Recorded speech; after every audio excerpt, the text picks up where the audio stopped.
কিন্তু আমরা এই ধরনের অ্যাজোলা দিয়ে রাখি গামলার মধ্যে, কারণ হচ্ছে মাছ থাকে আর জলটা পরিষ্কার রাখার জন্য। তো এই শীত পড়তেই কিন্তু এই অ্যাজোলা সমস্ত তুলে ফেলে দেবেন, পুরো তুলে দেবেন, মানে এত অ্যাজোলা রাখার কোনো দরকার নেই।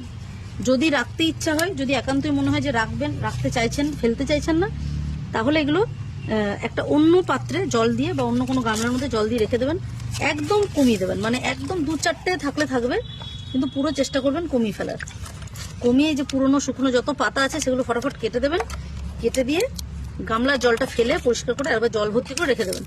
রোদ্রে রাখবেন, অবশ্যই যেন রোদ পায়, যে ফুল হচ্ছে না বলে গাছকে কিন্তু একদম ছাওয়াতে বা গাছের তলায় ঢুকিয়ে দিয়ে আসবেন না, এটাতে যেন রোদ পায়, যে হয়ে গেল কিচ্ছু কাজ নেই তেমন। জাস্ট অ্যাজোলাগুলো তুলে সমস্ত ফেলে দিলাম, একটু পরিষ্কার করে ফ্রেশ জল ভরে দেবো, যাতে মাটির মধ্যে যাতে রোদ পায়, যাতে জলটার মধ্যে যাতে রোদ পায়, জলটাতে গরম হয়। যত ভালোভাবে রোদ পাবে, যত পরিষ্কার পরিচ্ছন্ন খালকা রাখবেন, তত সুন্দর কিন্তু টিউবার তৈরি হবে। তো আর কিচ্ছু না। আর আরেকটা জিনিস হচ্ছে খাবার। অনেকেই জিজ্ঞাসা করছেন যে খাবার কি এখনো কন্টিনিউ করবো? না, এর আগেও আমি বহু ভিডিওতে বলেছি, আবারও বলে দিলাম, খাবার দেবেন না, কোনো রকম খাবার কিন্তু লাগে না, কারণ এখনো ঘুমাচ্ছে, রেস্টে আছে, তো এই সময় কোনো খাবার দাবার দেওয়ার দরকার নেই।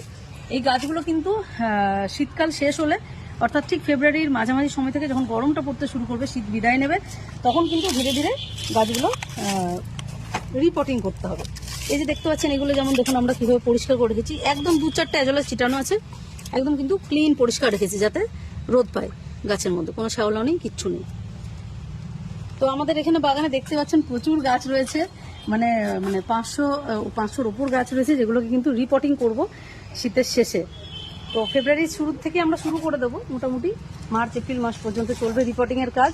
আর আপনারাও যারা গাছ নিয়ে গেছেন, তারাও কিন্তু শীত শেষ হলে অবশ্যই অবশ্যই গাছগুলো সব রিপোর্টিং করবেন। কিভাবে করবেন, কীভাবে মাটি তৈরি করবেন, কীভাবে টিউবার তুলবেন, কাটবেন, সমস্ত সংক্রান্ত একদম ডিটেলস ভিডিও আমাদের ফেসবুক পেজ এবং ইউটিউব চ্যানেল ঐশিকার জলবাগানে পেয়ে যাবেন। তো কোনো সমস্যায় পড়তে হবে না। যারা পারবেন না, তারা গাছ দিয়ে যাবেন আমাদের নার্সারিতে, আমরা রেডি করে দেবো। রেডি করা গাছ একদম নিয়ে চলে যাবেন, আবার ফুলে ফুলে ভরে উঠবে। আর যাদের হচ্ছে সংখ্যায় বেশি নিয়ে আসা সম্ভব নয় কোনোভাবেই, যাদের সংখ্যায় বেশি গাছ রয়েছে, তারা আমাদের সাথে যোগাযোগ করবেন। আমাদের লোক গিয়ে ওখানে একদম আপনাদের গাছ পরিষ্কার করে রিপোর্টিং করে সুন্দর করে রেডি করে দিয়ে চলে আসবে। কোনো রকম সমস্যায় পড়তে হবে না পদ্ম গাছ নিয়ে।